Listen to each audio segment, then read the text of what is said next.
시편 8편 1절에서 9절까지 한 목소리로 읽도록 합니다. 여호와 우리 주여, 주의 이름이 온 땅에 어찌 그리 아름다운지요. 주의 영광을 하늘 위에 두셨나이다. 주의 대적을 인하여 어린아이와 젖먹이의 입으로 말미암아 권능을 세우심이요, 이는 원수와 보수자로 잠잠케 하려 하심입니다. 주의 손가락으로 만드신 주의 하늘과 주의 베풀어 두신 달과 별들을 내가 보오니, 사람이 무엇이간데 주께서 저를 생각하시며 인자가 무엇이간데 주께서 저를 권고하시나이까. 저를 천사보다 조금 못하게 하시고 영화와 존귀로 간을 씌우셨나이다. 주의 손으로 만드신 것을 다스리게 하시고 만물을 그 발 아래 두셨으니 곧 모든 우양과 들짐승이며 공중의 새와 바다의 어족과 해로에 다니는 것이니이다. 여호와 우리 주여, 주의 이름이 온 땅에 어찌 그리 아름다운지요. 오늘 나눌 하이델베르 요리 문답은 122문입니다. 47주일 122문 335페이지 제47주일 122문 문답합니다. 첫째 강구는 무엇입니까? 이름이 거룩히 여김을 받으시옵소로. 이러한 강구입니다. 무엇보다도 먼저 우리로 하여금 주님을 바르게 알게 하여 줍시며, 주께서 행하시는 모든 일에서 주님을 거룩히 여기고 경배하고 찬송하게 하옵소서. 주께서 행하시는 일에는 주님의 전능과 지혜와 선하심과 의와 자비와 진리가 환히 빛이 없나이다. 또한 우리의 모든 삶을 지도하시고 우리의 생각과 말과 행동을 주장하셔서 주님의 이름이 우리 때문에 더럽히지 않고 오히려 영화롭게 되고 찬송을 받게 하옵소서.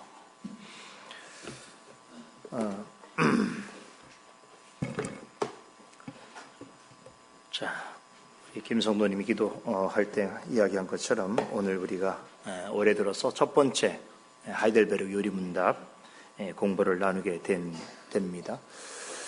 하이델베르 요리문답이 1563년에 작성이 되었는데요.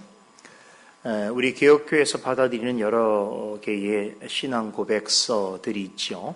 그 중에서도 개인적으로 저는 하이델베르 요리문답서는 너무나 성경적이고 또 너무나 목회적이고 너무나 실천적인 신앙 고백문이다라고 생각합니다.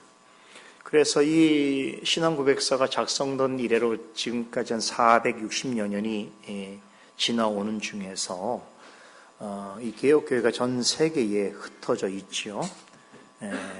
그런데 이 신앙 고백서로 말미암아서 온 세계에 흩어져 있는 개혁교회 성도들로부터 참 이 문서가 많은 사랑과 존중을 받아왔습니다.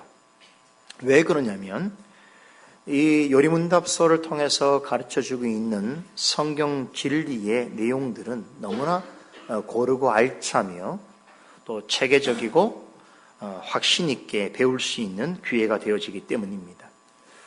오랫동안 개혁교회 역사 안에서 검증되고 확인된 이 요리문답을 제대로 배운 사람은 성경에 근거한 참된 믿음과 또 바른 지식의 뼈대 위에 신앙을 세워가는 것이지요.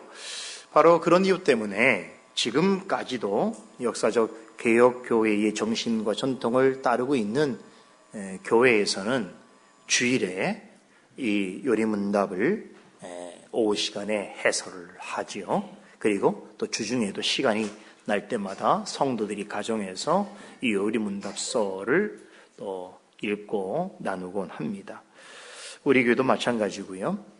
이제 올해 안에 아마 하이델베르 요리문답이 상반기 정도 안에 맞춰지지 않을까라는 기대를 갖습니다만, 그때까지 계속해서 이 요리문답을 통해서 우리가 좋은 배움과 또 유익을 나눌 수 있기를 또 바라는 마음으로 마음을 여러분이 전하면서 오늘 올해 첫 번째 해설을 전해드리도록 하겠습니다.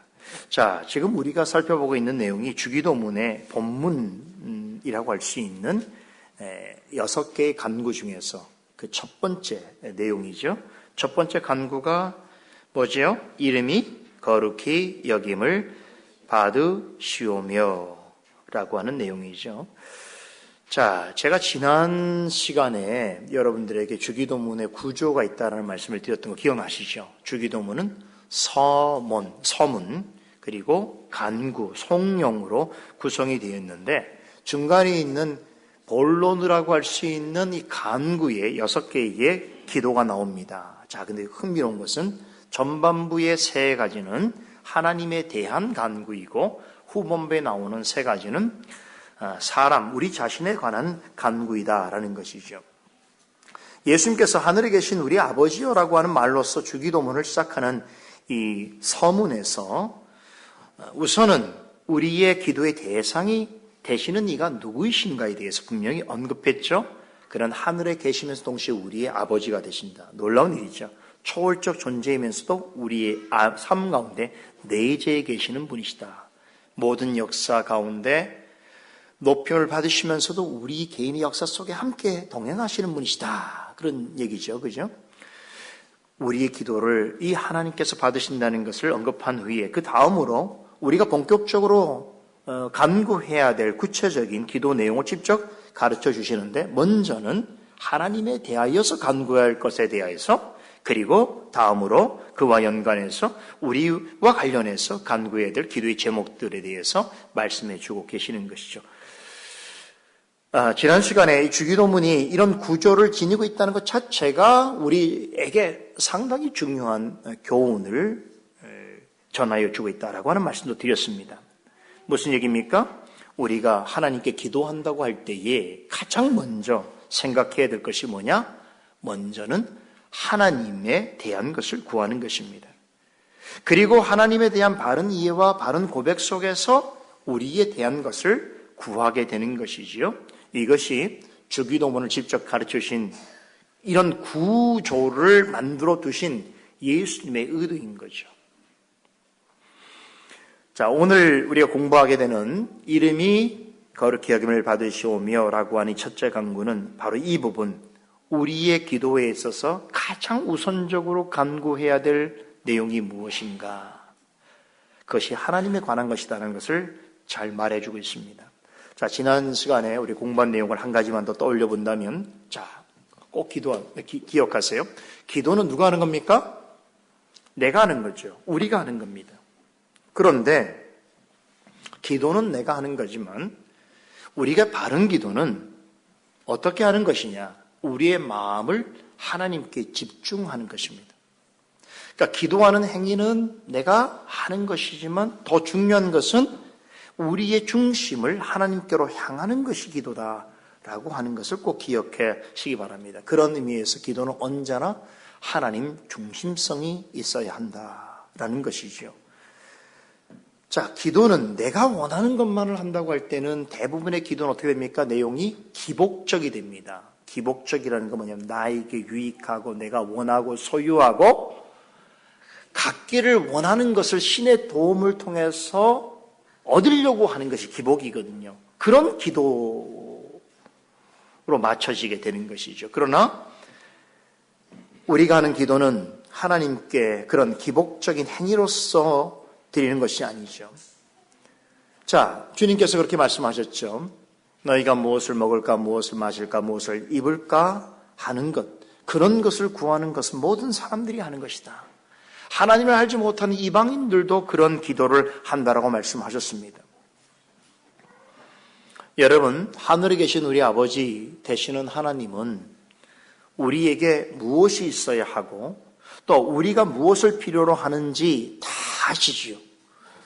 우리가 기도해야 하는 이유는 하나님이 나의 상황을 모르시기 때문이 아닌 것입니다. 잘 기억하세요.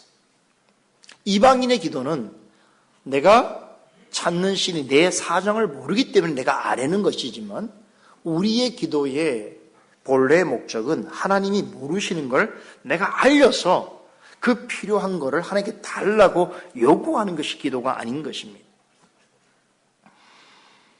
하나님께서는 사람의 외모만 보시지 아니하시고 그 중심을 보시지요.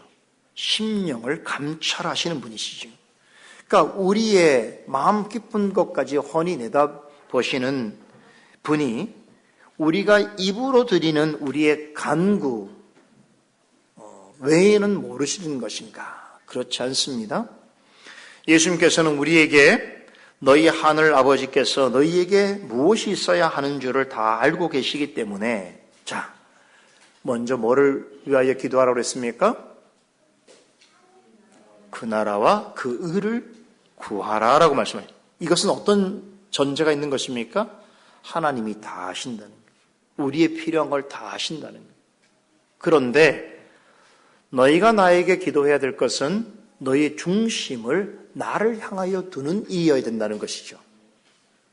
우리의 필요한 것을 하나님께 아뢰어서 얻는 것이 기도가 아니고 이건 기도의 후차적인 일입니다. 더 중요한 것은 하나님의 뜻대로 하는 기도를 행해야 하는 것이죠. 여기에 하나님의 중심성이 필요한 것입니다. 그리하면 하나님께서 우리에게 있어야 하는 것들뿐만 아니라 우리를 위해서 진정으로 필요한 것들까지 더해 주신다고 말씀을 하셨습니다. 오늘 오전에 사도 바울이 멜리데를 떠나서 로마로 향하는 여정에 대한 말씀을 우리가 나누면서 아주 귀한 감동적인 이야기를 접하게 됐지요. 멜리데 섬의 사람들이 낯선 이방인들에 대하여서 선행을 베풀고 그 선행에 대하여서 하나님의 은혜로 신세를 갚기 위하여 사도 바울은 그들의 병을 고쳐주고 그들에게 복음을 전하고 또 그 일에 대하여 감사하는 마음으로 멜리데 섬을 떠날 때에 그들이 잃었던 모든 것들을 물품들을 손수 채워주는 선행이 선행을 낳는 아름다운 모습을 우린 보게 되었습니다. 여러분, 하나님께서 선을 행하는 것, 하나님의 뜻 가운데 선을 행하는 것은 결코 하나님이 있지 아니하십니다. 그런데 오늘 고린도전서 9장 11절 말씀도 드렸습니다만 너희에게 신령한 것을 뿌렸은즉 너희 육신의 것을 거두는 것이 과연 과하느냐 이렇게 사도 바울이 전합니다. 우리가 신령한 것, 하나님의 나라와 의를 먼저 구하는 일에 대하여 하나님께서 우리가 구하지 아니하는 것을 육신적이고 물질적인 것, 우리의 부족한 부분들을 제공해 주시는 것은 전혀 지나침이 없는 일이다 이런 뜻이에요. 그렇죠. 우리의 입으로 구하는 것만 하나님 주시지 않아요. 먼저 우리의 마음을 그 중심을 하나님께로 향하여 두게 될 때에 그것이 하나님을 위한 가장 선한 일이고 그 선에 대하여 주님께서는 기억하시고 우리의 필요한 것을 따라서 주십니다. 오늘 말씀 나누면서 우리 허광 성도님이 아주 좋은 그런 나눔을 해주셨는데 조금 제가 인용해서 이야기를 하자면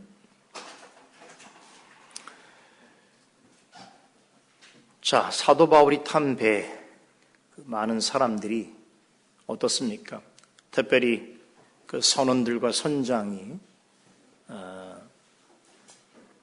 고집하여서 떠나게 된 그 배는 결국은 모든 것을 다 잃어버렸습니다. 마지막에는 먹을 양식까지 다 바다에 버리게 되었죠. 그리고 배는 파손되었습니다. 그런데 멜리데 섬에서 하나님의 선을 행할 때에 어떤 일이 벌어졌습니까? 그들이 고집하고 그들의 지식과 경험을 앞서면서 내세웠던 모든 것들은 다 사라졌지만 하나님의 선행을 통하여 채워지는 것으로 결국 어디로 갑니까? 로마로 가게 되는 것이죠. 여러분, 여기 굉장히 중요한 교훈이 있습니다. 우리의 삶 속에서도 내 중심적으로, 내 생각으로, 내 고집으로 하는 일들은요, 몸부림쳐도 마치 멜리데 섬에 파선하는 배처럼 다 버려질 수 있습니다. 주님 앞에 할 때 하나도 가져갈 것이 없을 수도 있습니다. 그럼 무엇을 가져갑니까? 우리의 선행을 통하여 하나님께서 채워주시는 것. 근데 그 채워주는 방식이 어떻습니까? 내 손으로만 아니에요. 나의 필요한 것을 내가 선행을 할 때에 다 다른 일을 통하여 채워주십니다. 그렇죠. 그 선행에 대한 대가와 보답으로 주시는 것을 가지고 하나님 앞에 가게 되는 것이죠. 굉장히 중요한 교훈입니다. 여러분, 기도에 대해서도 마찬가지입니다. 우리가 먼저 기도해야 될 것이 무엇인지를 잘 아셔야 됩니다. 왜 이런 것을 공부해야 되냐면 우리의 신앙은 그냥 뭉뚱그려진 것이 아니에요. 예수님께서 이렇게 기도하라고 기도를 우리에게 가르치셨을 때는 그 기도에는 주님의 교훈들이 부화처럼 있는 거예요. 그거를 그냥 단순히 되뇌이고 암기한다고 해서 되는 것이 아니고 그 속에 어떤 의미가 있는지를 잘 이해하여서 주님께서 이렇게 기도하라라고 하는 그 원리를 따라서 기도하는 게 참된 기도가 되는 거예요. 그렇죠. 그래서 우리 개혁교회는 늘 배워야 되는 거예요. 그렇죠. 어떤 현상과 전통과 간습에 의존하면 안 되고 늘 말씀하시는 것을 잘 듣고 배워야 하는 것입니다. 기도는 불안한 마음으로 하나님을 찾는 것이 아닙니다. 우리는 가끔 그러죠. 마음이 평안할 때 뭐 잘 된다 싶으면 기도 잘 안 하지요. 그러다가 불안하고 일이 잘 안 되면 바로 하나님을 찾습니다. 그런데 뭐 그것이 나쁘다는 건 아니에요. 그럴 수 있습니다. 그러나 진짜 기도는 뭐냐면 기도하는 사람의 마음의 중심을 하나님께 의탁하는 것입니다. 그러니까 기도를 한다는 건 하나님께 의탁하는 법을 배워가는 거예요. 그래서 기도가 필요합니다. 기도 안 하면 어떻게 되냐? 자기 중심적으로 살아가게 돼 있어요. 한번 여러분 스스로 생각해 보세요. 내가 평소에 기도 안 하는 사람이 어떻게 삽니까? 자기 생각대로 살지요. 근데 기도하면 어떻습니까? 하나님 뜻을 찾게 돼요. 묻게 돼요. 그래서 약간의 걸림돌이 생겨버립니다. 근데 그 걸림돌은 나에게 있어서는 감사한 것이에요. 만약 그 걸림돌이 없으면 어떻습니까? 넓은 길, 멸망의 길로 갈 수도 있는 것이잖아요. 그렇죠. 하나님 중심적인 것을 생각하고 판단하는 것이 기도인 것입니다. 그런데 생각해 보세요. 우리가 어떻게 우리의 중심을 가지고 하나님의 생각을 할 수 있는가? 우리는 원래부터 하나님의 중심적인 사고를 할 수 있는 존재인가? 전혀 그렇지 않습니다. 왜냐? 본성상 부패하기 때문에 그렇습니다. 그렇기 때문에 기도할 때도 우리의 본성적인 방식으로 기도할 때는 그 기도는 절대로 하나님 중심성을 나타내지 못합니다. 그냥 달라고만 하는 거죠. 그죠? 마치 어린아이처럼 때만 쓰는 거예요. 하나님께 기도하는 걸 그런 수단으로만 생각하는 사람들이 있습니다. 그죠? 우리 자녀들도 아주 어릴 때는 부모에게 달라는 것이 자연스럽고 때로는 어릴 때 귀여울 수도 있지만 장성한데도 맨날 부모 만나면 할 말이 없어요. 맨날 달라고만 해요. 어떤 자녀는. 자기가 있는데도 달라고 하는 자녀가 있다면 부모로서는 참 속상하겠지요. 그렇죠. 그 오랜 동안 신앙생활 하면서 하나님께 기도할 게 없어요. 그냥 달라고 하는 것밖에 없어요. 하나님께 드리는 건 없으면서. 이미 주셨는데 또 달라고 그래요. 잘못 사용하면서 또 달라고 그래요. 그걸 기도라고 생각해요. 그죠?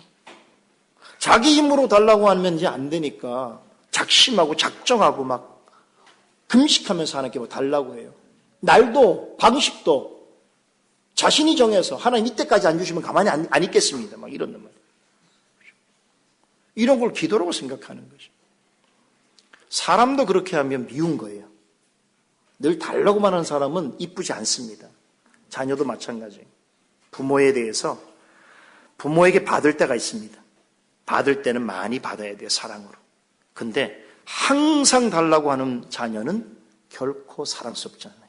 그런 자녀로 키워서는 안 되는 거예요.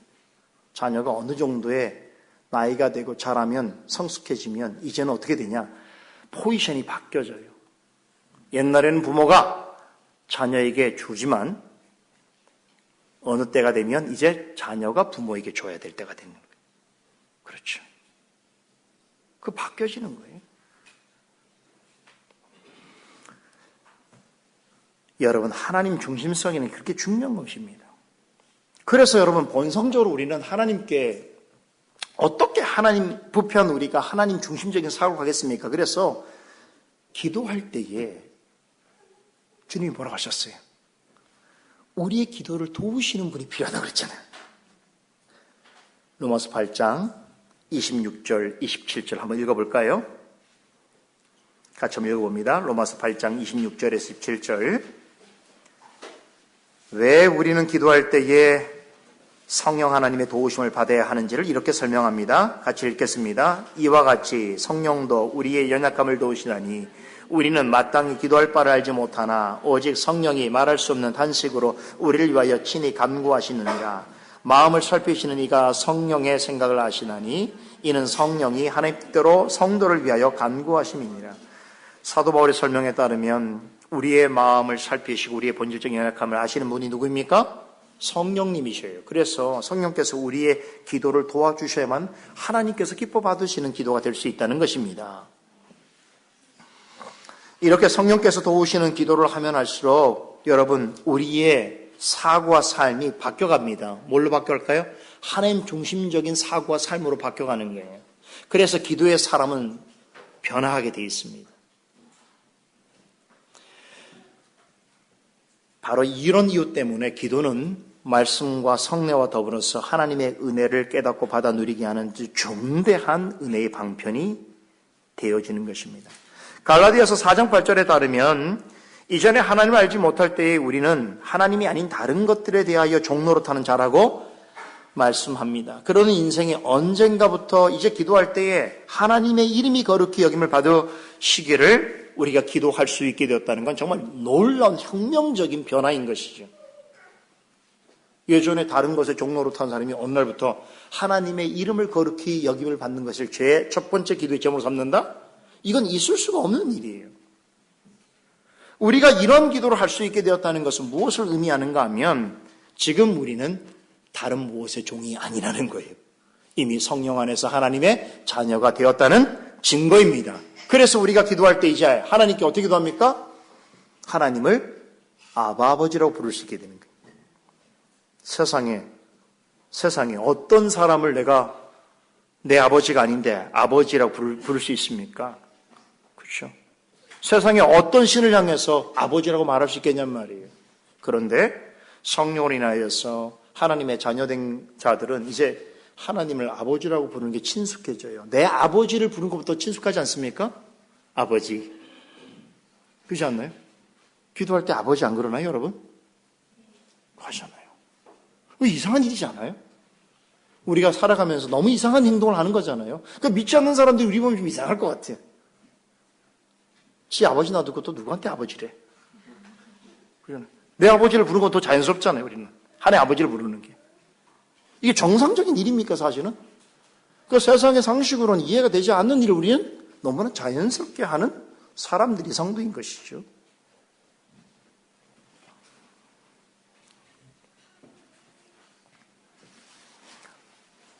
오늘 김영민 성도의 여친인 우리 조기리 성도가 와서 저가 점심 끝나고 잠깐 얘기를 나눴는데 세상에 교회를 처음 온대요. 어릴 때 한 번도 안 갔대. 크리스마스 때 안 갔냐 그러니까 안 갔대. 부활절도 안 가고. 세상에는 처음 봤어요. 그래도 우리는 어릴 때 한 번씩 가거든요. 처음 왔다는 거예요. 그 처음 온 사람이 오전부터 오후까지 신세계고 별세계고 이상한 세계죠. 분명히 한국말인데 이상한 말이고 들리는 게 아무것도 없죠. 제가 충분히 이해한다고 그랬어요.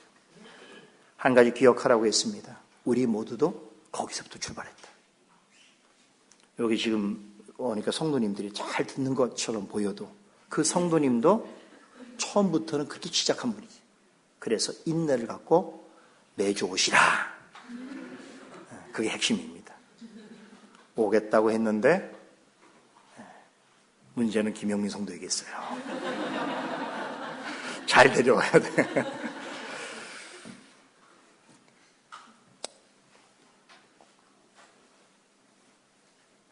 참 우리가 하늘에 계신 하나님을 나의 아버지라고 부를 수 있는 것은 참 이건 어떻게 설명하기 어려운 일입니다. 정말로 하나님께서 우리의 마음 가운데 그런 감동을 주지 않으셨다면, 하나님이 나의 아버지라는 것을 알게 해주지 않으셨다면 이렇게 말하기가 어려운 것이죠.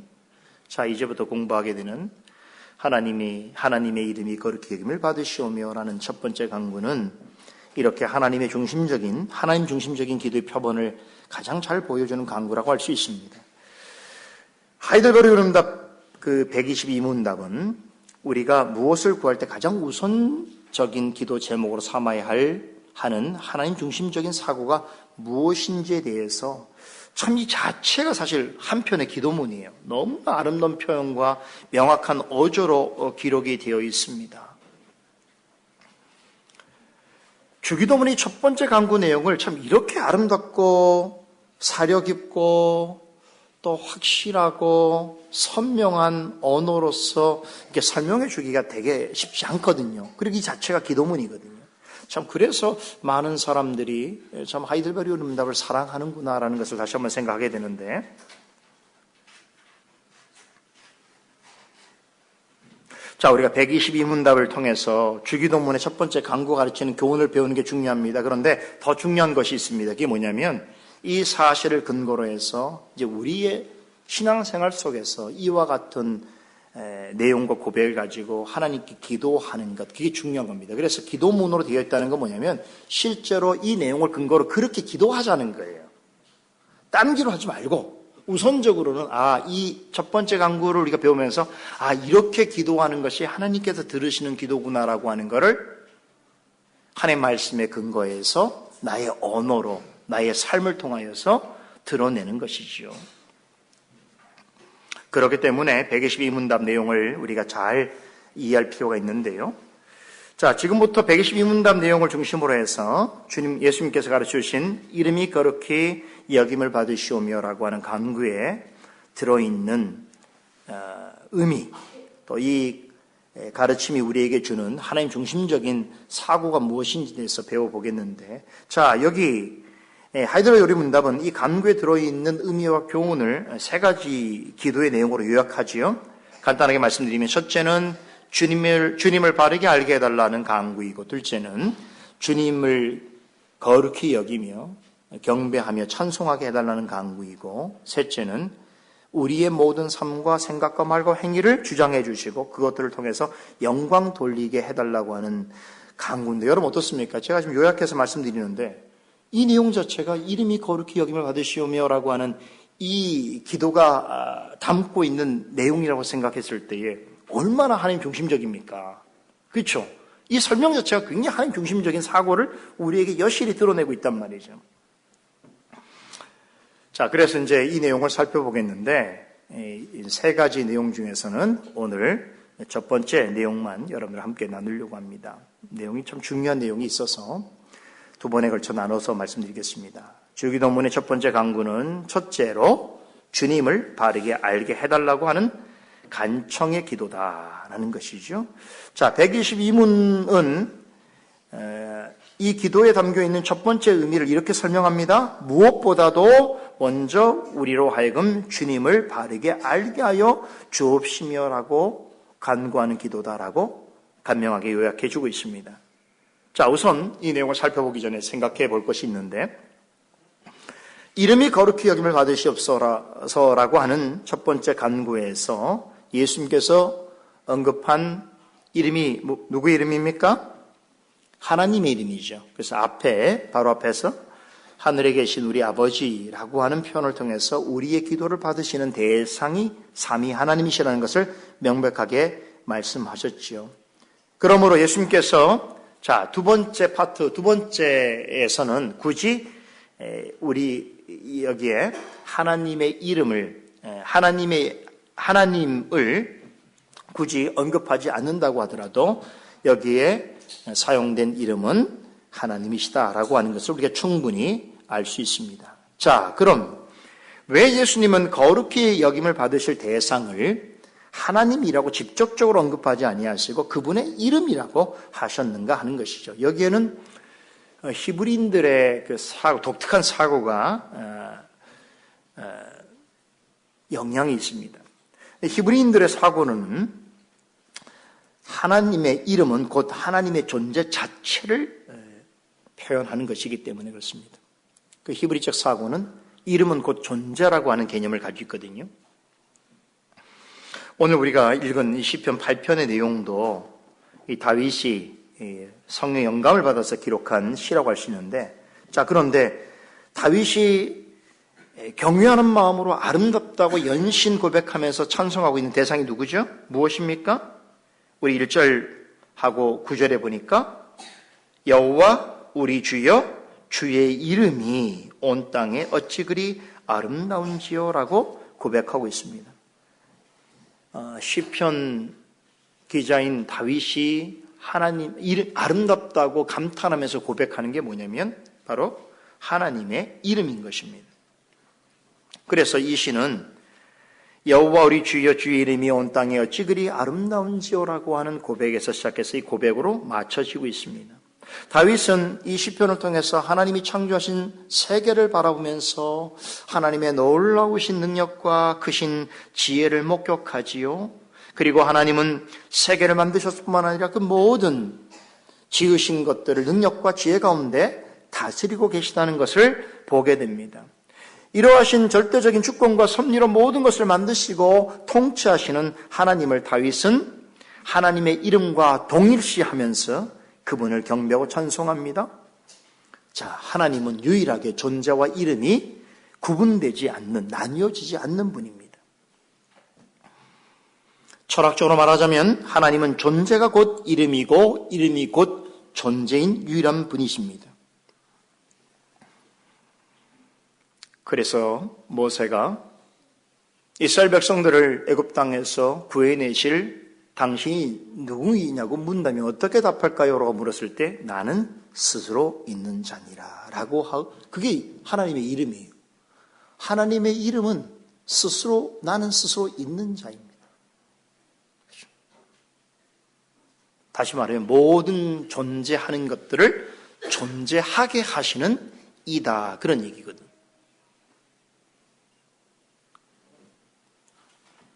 제가 예전에 그런 말씀드렸죠. 하나님은 명사적 이름이 아니에요. 우리가 지금 사용할 때는 하나님이라고 하는 명사를 사용하지만, 그러나 하나님께서 당신이 스스로 밝히신 이름은 명사가 아니라 동사예요. 나는 존재하는 존재죠. 존재는 이미 한정돼 있죠. 자, 여기에 컵이 있습니다 라고 하는 있다, 그렇죠? 영어로 비동사 있다라고 하는 말은 뭡니까? 여기에 있다라고 하는 존재하다는 뜻이죠. 존재물은 시간과 공간의 한계 아래에 있다는 것을 얘기하는 거예요. 그래서 하나님은 명사 이름이 아니라 항상 계시는, 현지적으로 계시는 존재를 존재하게 하시는 존재자이시다, 이런 얘기예요. 그래서 하나님과 하나님의 이름은 동일하다고 보게 되는 것이죠. 바로 그런 이유 때문에 십계명의 3계명에서 뭐라고 말합니까? 하나님의 이름을 망령되이 일컫지 말라고 하는 거예요. 곧 하나님의 존재와 이름은 동일하기 때문입니다. 따라서 첫 번째 간구에서 이름이 거룩히 여김을 받으시오며 라는 말은 우리의 기도를 들으시고 응답하시는 하나님은 다른 존재와 비교할 수 없이 거룩하시며 또한 기도를 들으시는 자들로부터 거룩히 여김을 받으심으로 경배와 찬송을 받으시기 합당하시는 분이시다라고 하는 의미를 가지고 있습니다. 그렇다면 이러하신 하나님께 우리가 무엇을 간구하려면 가장 우선적으로 요구되어지는 것이 무엇인가? 이것은 이 하나님이 누구인가를 알아야 합니다. 다시 말해서 하나님에 대하여 바른 지식을 가져야 한다는 것입니다. 자, 우리가 흔히 기도를 가리켜서 하나님과의 영적인 교통, 교제라는 표현을 쓰는데, 그 말은 기도는 하나님과 영적으로 교통하는 데 있어서 가장 좋은 수단이라는 거죠. 그런데 생각해 보세요. 교통과 교제라고 하는 의미는 무엇을 전제하고 있는 겁니까? 서로를 안다는 거죠. 모르는 사람하고 교통과 교제 가능합니까?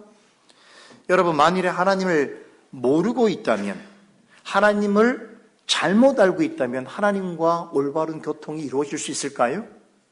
그렇죠. 사람도 마찬가지 아닙니까? 사람도 서로에 대해서 잘 모르거나 잘못 알고 있다면 좋은 관계가 유지되기란 되게 어렵습니다. 그렇죠? 그냥 피상적인 관계로서는 사회생활을 해야 되니까 관계를 맺어도 깊이 알아가기는 어려운 거예요. 왜냐하면 서로를 모르니까, 알아도 잘못 알고 있으니까. 이 법칙은 하나님의 관계에도 그대로 적용됩니다. 하나님을 잘 모르는 사람은 기도하더라도 잘못된 기도를 하게 되고 하나님이 듣지 아니하시는 기도를 하게 될 확률이 높습니다. 반면에 하나님을 잘 한다면 하나님이 기뻐하시는 기도를 드릴 수 있는 것입니다. 여러분, 우리 잘 아는 말씀이 있죠? 데살로니가 전서 5장 16절에 18절 같이 얘기해 볼까? 항상 한번 해보세요. 항상 쉬지 말고 범사에 이 말씀이잖아요. 그런데 이 말씀을 잘못 이해하면 안 돼요. 무조건 내 편에서 기뻐하고 기도하고 감사하기만 하면 하나님이 좋아하신다라고 하는 의미가 결코 아닙니다. 이 말씀을 받을 때는 어떻게 해야 항상 기뻐하고 쉬지 말고 기도하고 범사에 감사할 수 있는가를 생각해야 됩니다. 이에 대해서 바울은 우리로 하여금 항상 기뻐하고 쉬지 말고 기도하고 범사에 감사하는 삶을 살 수 있는 한 가지 중요한 비결을 제시합니다. 그것이 무엇입니까? 그리스도 예수 안에서 너희를 향하신 하나님의 뜻 안에서 그리해야 한다는 거예요. 이 데살로니가 전서 5장 16절에 18절 말씀을 많은 사람들이 별로 의미 없이 장식물로 그냥 사용하고 있죠. 가정에서도 걸어놓고 화장실도 걸어놓고 식당도 걸어놓고 합니다. 근데 이 말씀을 보면서 항상 기뻐해야 되니까 막 즐거워하자. 쉬지 말고 기도하라니까 하나님께 항상 뭔가 달라고 구하자. 범사에 감사하자고 하니까 그냥 선량한 마음대로 살자. 뭐 이런 정도를 이해하려고 이런 교훈을 삼으면 안 되는 거예요. 이 교훈은 반드시 예수 그리스도 안에서 하나님의 뜻 가운데 그리하라는 말씀입니다. 우리를 향하신 하나님의 뜻 안에서 항상 기뻐해야 하고 쉬지 말고 기도해야 하며 범사에 감사하라고 하는 뜻이지요. 이것이 이 말씀을 전해주신 하나님의 뜻입니다. 하나님의 뜻을 알려면 어떻게 될까요? 하나님에 대해서 알아야 합니다. 하나님을 알되 어떻게 해야 됩니까? 그렇죠. 로마서 1장에서도 하나님을 알되 하나님으로 알지 아니하고 하는 것은 잘못된 이해가 되는 거죠. 그러니까 자기 방식대로 하나님을 아는 거예요. 세상의 어떤 지식으로 하나님을 알려고 하는 거예요. 그래서 안 된다는 거예요. 자, 하나님에 대하여 바른 지식을 가지려면 어떻게 됩니까? 백과사전 보면 됩니까? TV 보면 됩니까? 검색하면 됩니까? 오직 성경에서 가르치고 있단 말이에요.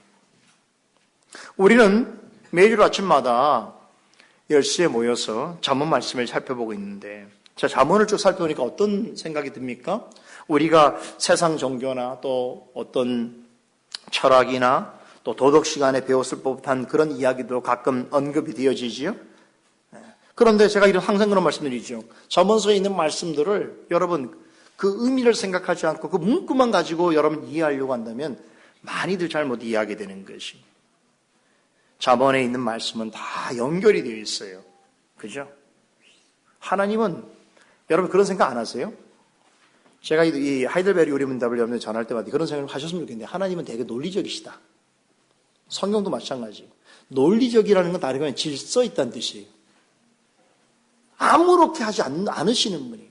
하나님은 창조의 모든 것도 다 질서 있게 하셔서 질서가 논리인 거예요. 이해되십니까? 그래서 우리가 하나님의 뜻을 생각한다면 하나님의 논리, 하나님의 생각 방식으로 가는 거예요. 그렇죠? 성경이 우리에게 그걸 가르쳐주고 있는 거예요. 그러니까 내 방식대로 하면 어떻게 되냐면 하나님에 대한 생각은 실타래 같은 거예요. 막 엉켜 있어요.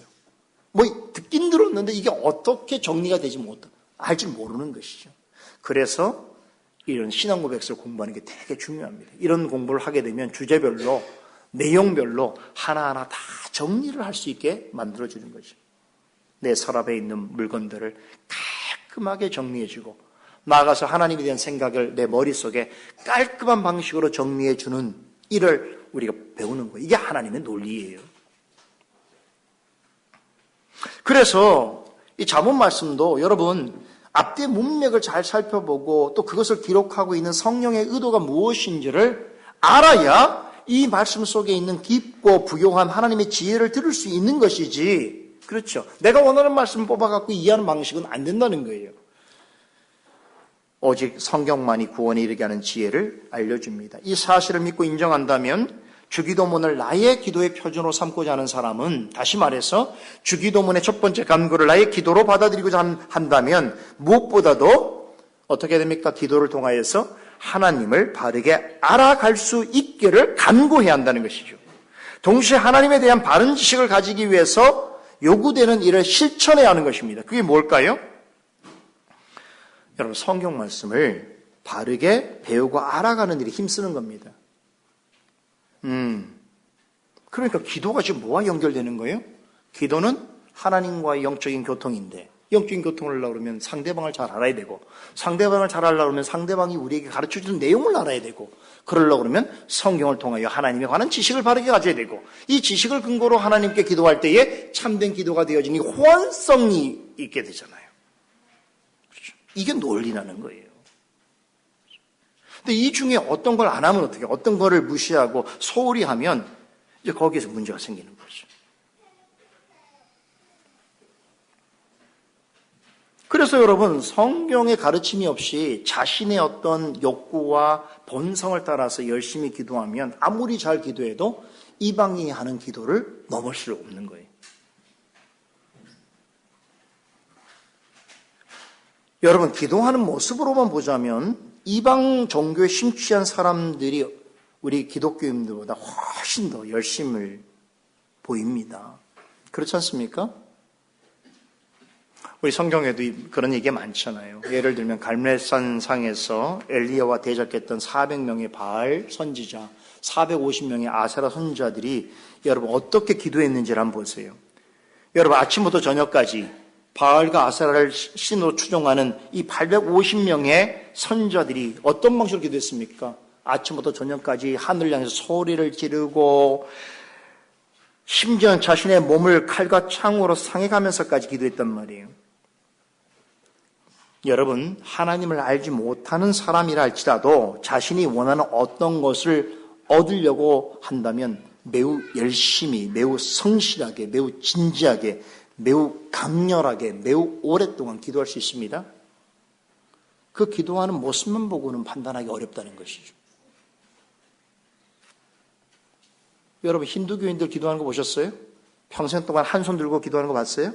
평생 동안 한 다리 들고 기도하는 거 봤습니까? 평생 동안 고행을 즐기면서 기도하는 거 봤습니까? 그런 기도 따라갈 수 있습니까? 따라갈 필요가 없는 거죠. 잘못된 기도니까요. 그렇죠.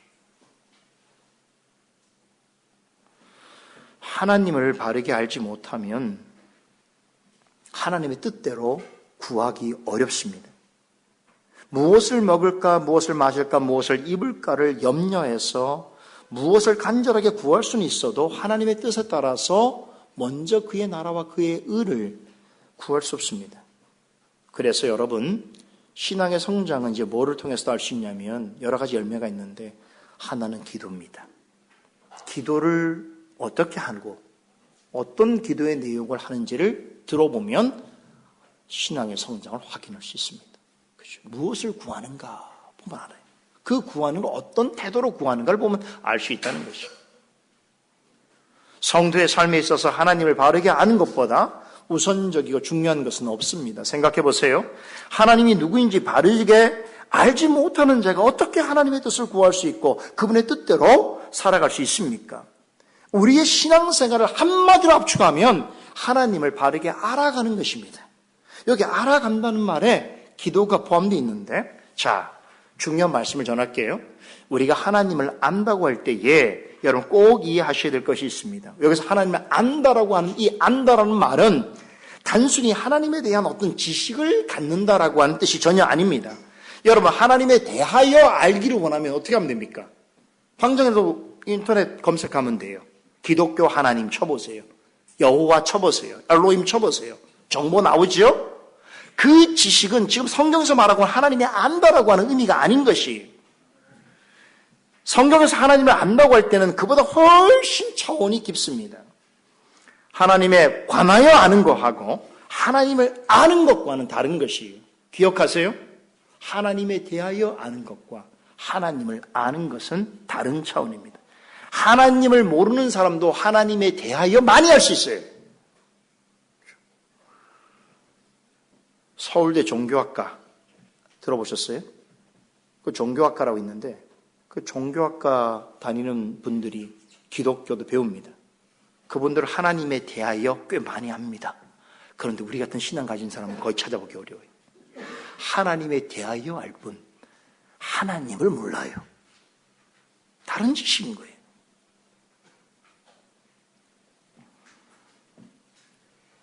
성경에서 강조하는 하나님을 안다는 말에 매우 특별한 의미가 있습니다.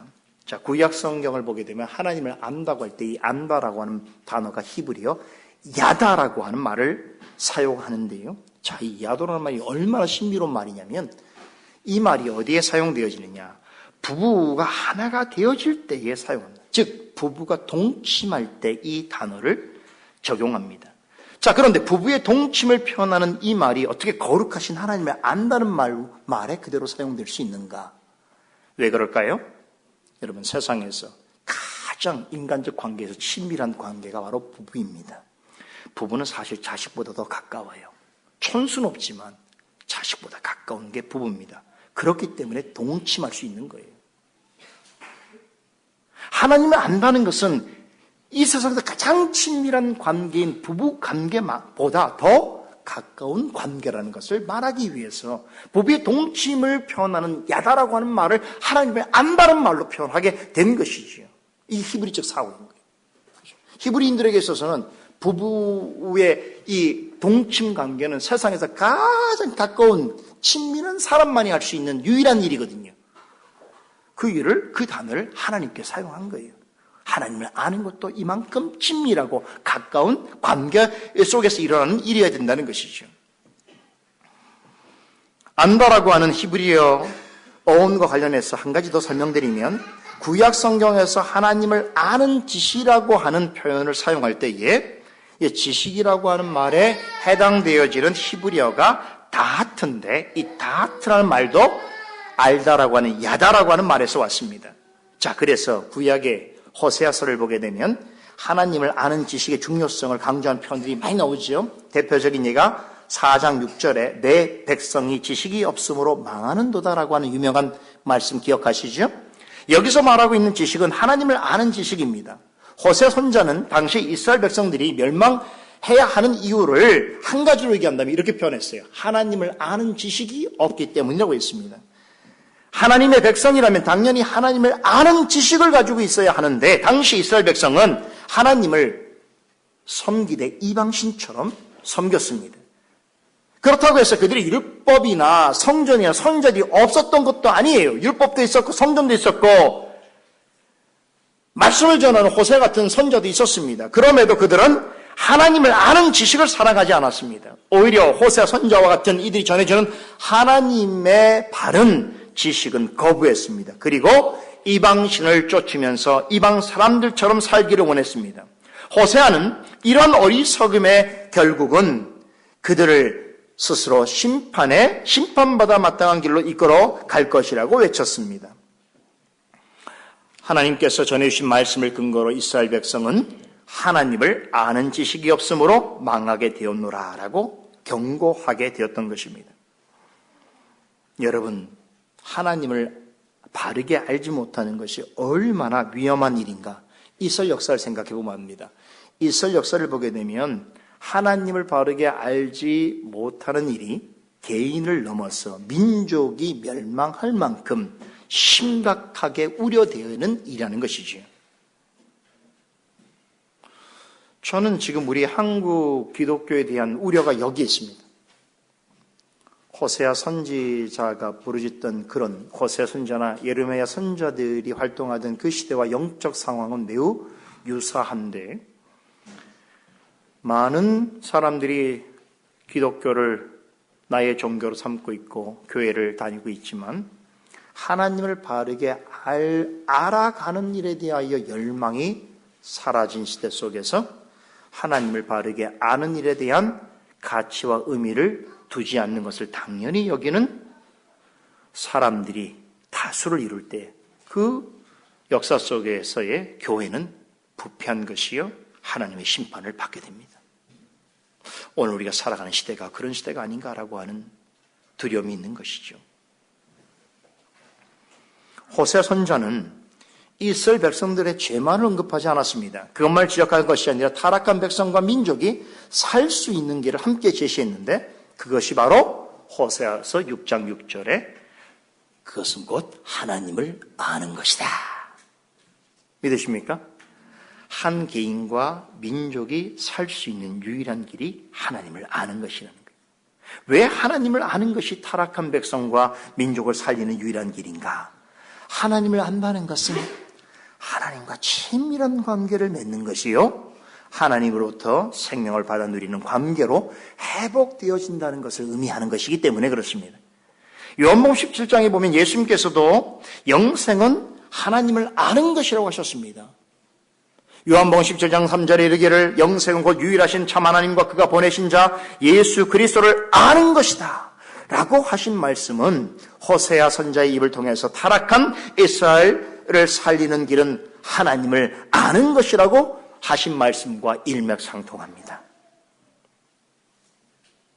여러분 다시 강조하지만 하나님을 안다는 것은 하나님에 대해서 단순한 지식을 가지고 있는 것이 아닙니다.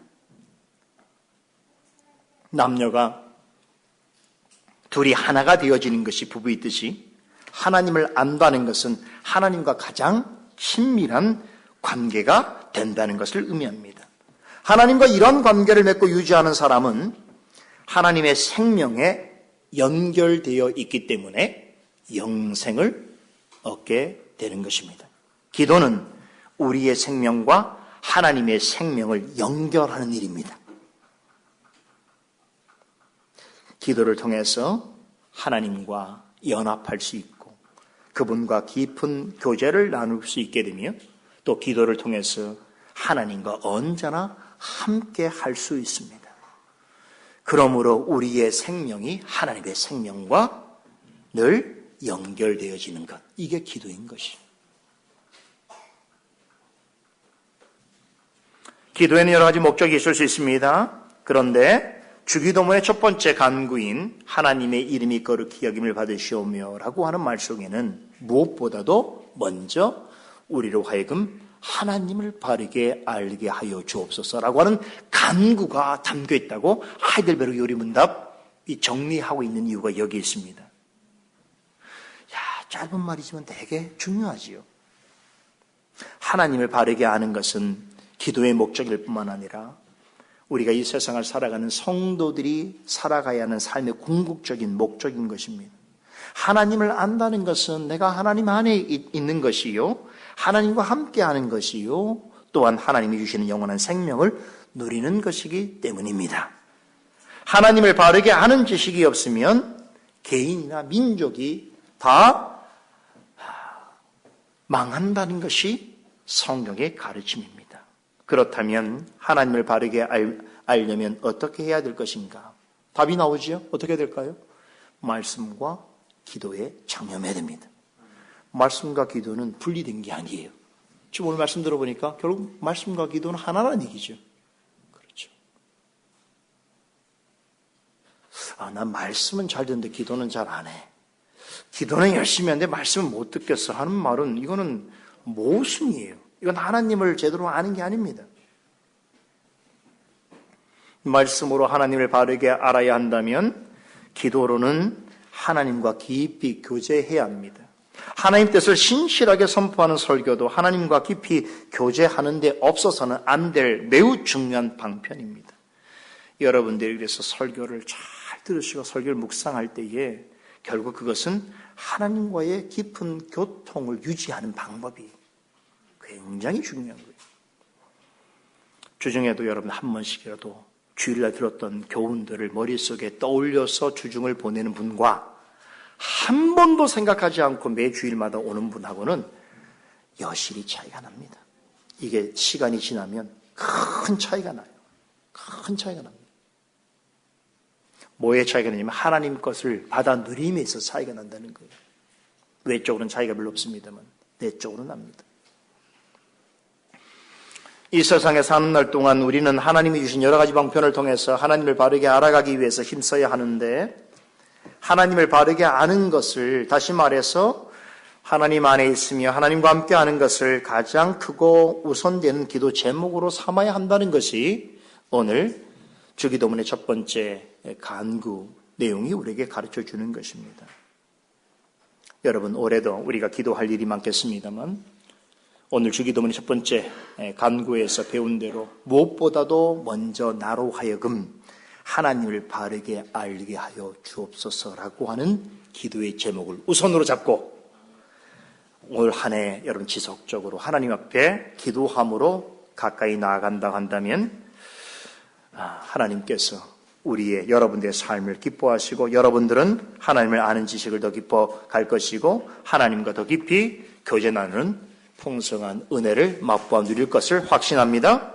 기도하십시다.